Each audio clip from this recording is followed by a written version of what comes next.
ஆட்டவர்க்கும் இறைவா போற்றி. ஏகம் பத்துரை எந்தாய் போற்றி பாகம் வெண்ணுரானாய் போற்றி. காபா கழகத்திலே போற்றி கைலை மலையானே போற்றி போற்றி. இவ்வோ மேலாம்பேடு மேன்மை பொருந்தே வேளுடையான் என்று திருநாமத்திலே இங்கு அன்னபூரணி உடனாய ஆத்மநாத சுவாமியாய் ஆலமரச் செல்வனாய் இங்கு இறைவன் நமக்கு எழுந்தருளுகின்ற அற்புதமான ஸ்தலம். இவ்வாலயத்தில் இறைவனுடைய திருநாமமும் ஆத்மநாதர். ஆத்மா உயிர், நாதம் என்பது இறைவன். உயிரும் இறைவனாய் இருக்கக்கூடிய ஸ்தலம், பசு பதியாகி இருக்கக்கூடிய ஸ்தலம் இவ்ஸ்தலம். இங்கு இறைவன் மூன்று நிலையால் ஆத்ம தத்துவம், வித்யா தத்துவம், சிவ தத்துவம் என்று சொல்லக்கூடிய தத்துவ ரீதியிலே 36 அடியிலே எம்பெருமான் இங்கு சேவை சாய்க்கின்ற அற்புதமான ஸ்தலம். இங்கு இறைவன் உருவ அருவமாகி இருக்கக்கூடிய ஸ்தலம்.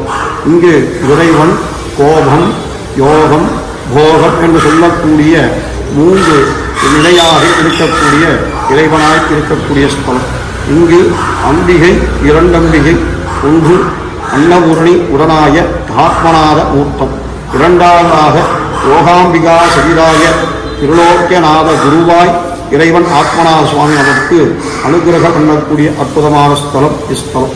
இங்கு பஞ்சம்பிகை, ஒன்று பராபரமாகி இருக்கக்கூடிய யோகாம்பிகை, ஆதிசக்தியாய் அன்னபூரணி, இச்சாசக்தியாய் சொர்ணபைரவி சொல்லுகின்ற சொர்ணபைரவி என்று மொழியிலே இறை அம்பிகை இங்கு மனோன்மணியாகி இருக்கக்கூடிய ஸ்தலம். அதாவது ஞானசக்தியாய் வாராகி, கிரியாசக்தியாய் காளியாகி இருக்கக்கூடிய அற்புதமான ஸ்தலம் ஸ்தலம். இங்கு சரீரம், கிரியம், யோகம், ஞானம், முக்தி என்று சொல்லக்கூடிய பஞ்ச நிலையிலே இருக்கக்கூடிய ஸ்தலம் ஸ்தலம். இறைவன் நமக்கு இந்த ஜீவாத்மாவை பரமாத்மாவாக்கக்கூடிய, பரமாத்மாவை ஒன்று கலக்கக்கூடிய அற்புதமான ஸ்தலம். இஸ்தலமே நமக்கு உலகத்திலே வாழ்கின்ற பொழுது நன்னிலையும் கடைசி நிலைகளை நமக்கு முக்தி என்று சொல்லக்கூடிய, ஞானத்தின் முக்தி என்று சொல்லக்கூடிய அந்த ஞான மார்க்கத்தின் மூலமாக நமக்கு இந்த சரீரம் உயிரானது இறைவனை அடைகின்ற அற்புதமான ஸ்தலம் இஸ்தலமே என்பதை இந்த வேலையிலே தெரிவித்துக் கொள்ளும். இங்கு இருக்கக்கூடிய பெருமாள் அன்னபூரணி உடனாய ஆத்மநாத சுவாமி சிவாமி.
பைரவர்கள் சிறப்பு.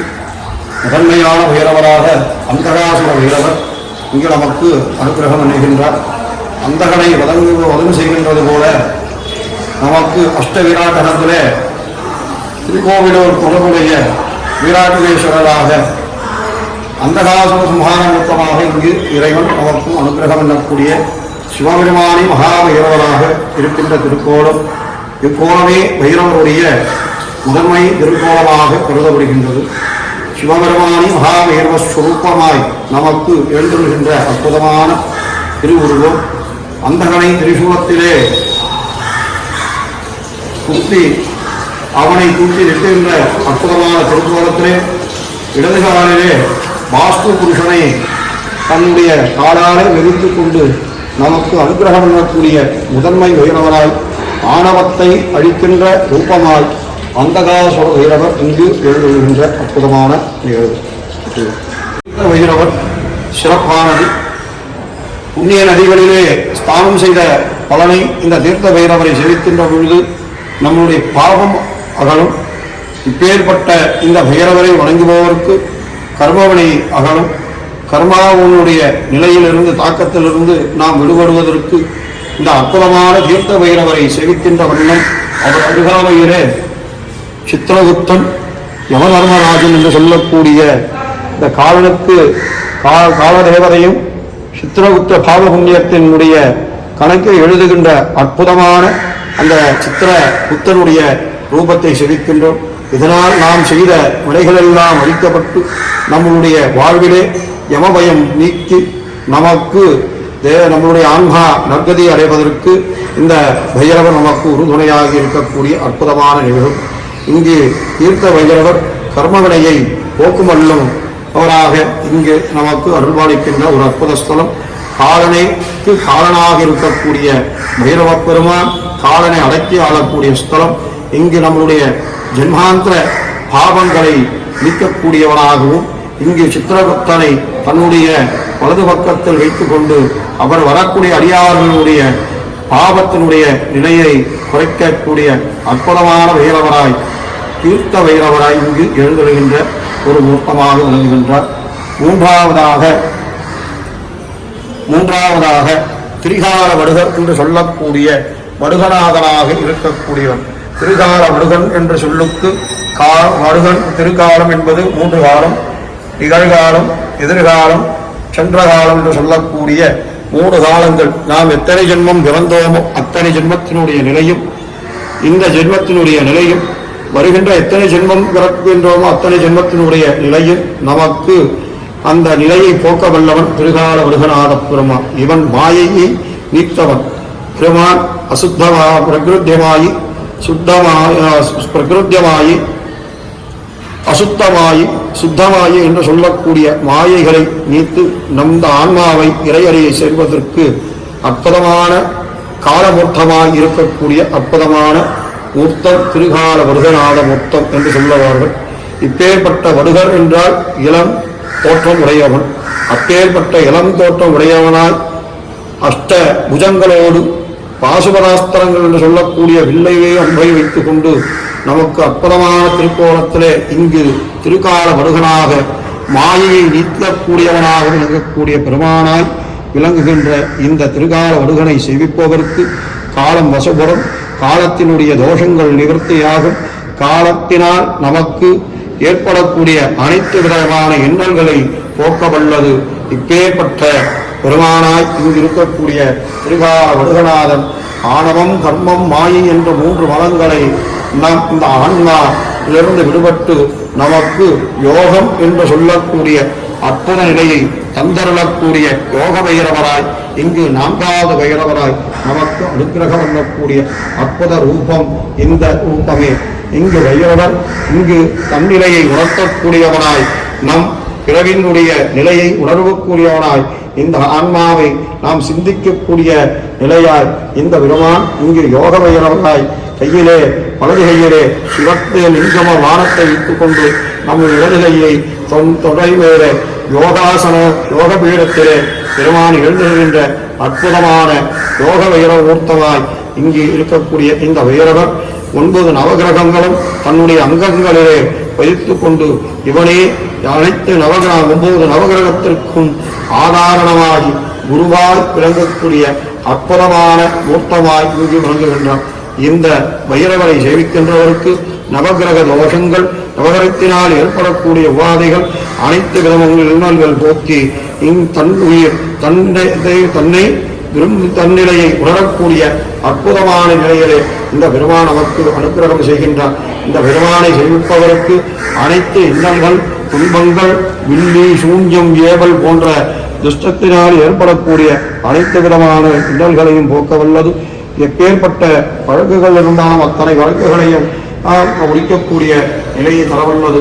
இப்பேற்பட்ட பெருமானே இப்பெருமான் இங்கிருக்கக்கூடிய யோக பைரவரை சரணடைந்தால் நம் கிரகங்கள் நமக்கு சாதகமாக பலன்களை தந்தருளும். தீர்க்கமாக இருக்கக்கூடிய தோஷங்கள் நவகிரகத்தினால் ஏற்படக்கூடிய தீவனைகளிலிருந்து நாம் பாதுகாப்பதற்கு இந்த யோக பைரவரை சேவிப்பது அவசியம். சிவாயம்.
மகேஸ்வரி சகிதாய ருரு பைரவர் என்று சொல்லக்கூடிய இந்த பைரவர் சுக்கிரனுக்கு பிராண தேவதை, பிராணசக்தி.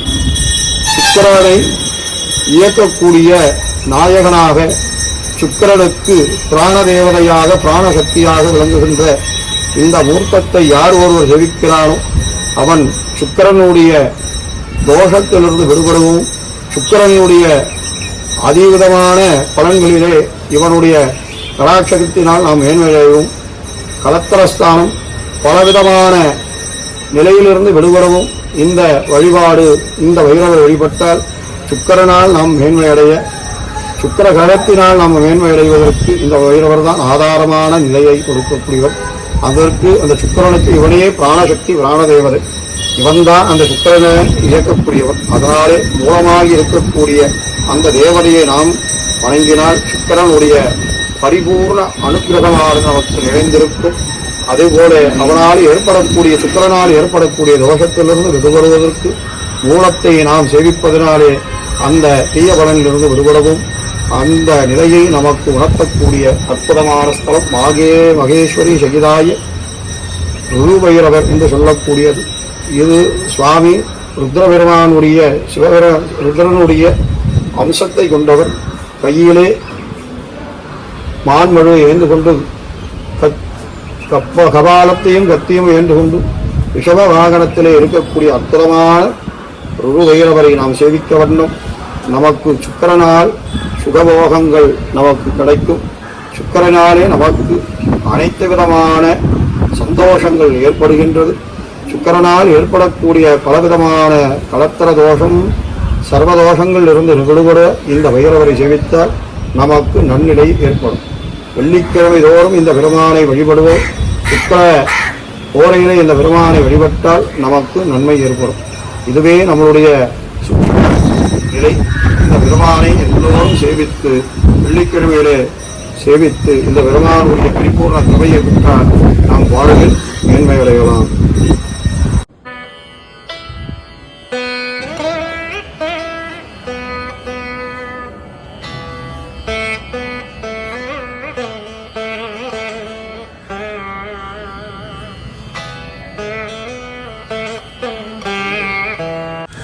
இங்கு நான்காவதாக வைஷ்ணவி சகிதாய குரோதன பைரவர். இந்த குரோதன பைரவர் சனி பகவானுடைய பிராண தேவதை, பிராணசக்தி. குரோதனம் என்றதும் நமக்கு வஞ்சனை புத்திகளை போக்க வல்லவர். தர்மத்தின் நாயகனாக விளங்கக்கூடிய அந்த சனி பகவானுக்குரிய தசா புத்தியை யார் நடக்கின்றதோ அவர்களெல்லாம் இந்த பைரவரை சேவிப்பதனாலே அந்த திசைக்குரிய நாயகனாக விளங்கக்கூடிய அந்த சனி பகவானுடைய பிராணனாகவும் பிராணசக்தியாக விளங்குகின்றது. குரோதனம் என்பது வஞ்சனை என்பது பொருள். அந்த வஞ்சனை புத்தி கொண்டவர்கள் இந்த பைரவரை வழங்கினால் அந்த புத்தியானது நமக்கு நிலையிலிருந்து விடுபட்டு நாம் நன்னிலையை அடையலாம். நம்முடைய குணங்களை அடக்கி ஆளக்கூடியவன், தர்மராரகனாக விளங்கக்கூடியவன் சனி பகவான். அந்த சனி பகவானால் ஏற்படக்கூடிய 7 சனி, பாத ஜென்ம சனி, பாத சனி, அஷ்டமாத்த சனி, அஸ்தமாத சனி என்று சொல்லக்கூடிய அந்த சனிகளினாலே ஏற்படக்கூடிய துன்பத்திலிருந்து விடுபடுவதற்கு இந்த மூர்த்தமானது நமக்கு கைமேல பலனளிக்கக்கூடியது. இங்கு வைஷ்ணவி என்று சொல்லக்கூடிய சகிதனாக ரோதன பைரவர் நமக்கு அனுகிரகம் பண்ணுகின்றார். கையிலே சங்கு சக்கரமும் கதை கபாலம் என்று சொல்லக்கூடிய ஆயுதத்தை கொண்டு கருடவாகனத்திலே நமக்கு பெருமாளை கொண்டு விஷ்ணுவுடைய சாரம்சமாக கொண்டவர். அப்பேற்பட்ட பெருமானை நாம் சேவிப்பதனால் சனி கிரகத்தினால் ஏற்படக்கூடிய துன்பங்கள் விலகி நல்ல நிலை கிடைக்கும். சனி கிழக்கு மேலே இந்த பைரவரை வணங்கினால் நமக்கு சகல நன்மைகள் ஏற்படும். சனி தோஷத்தினால் ஏற்படக்கூடிய அனைத்து விதமான இன்னல்கள் போக்கி நாம் நன்னிலையை அடையலாம். இப்பேற்பட்ட சனி பகவான் என்று சொல்லக்கூடிய அந்த பகவானுக்கு மூலமாகி இருக்கக்கூடிய பைரவர் இந்த பைரவர், அவனை இயக்கக்கூடிய பைரவர் இந்த வைஷ்ணவி சகிதனாக புரோதன பைரவர்.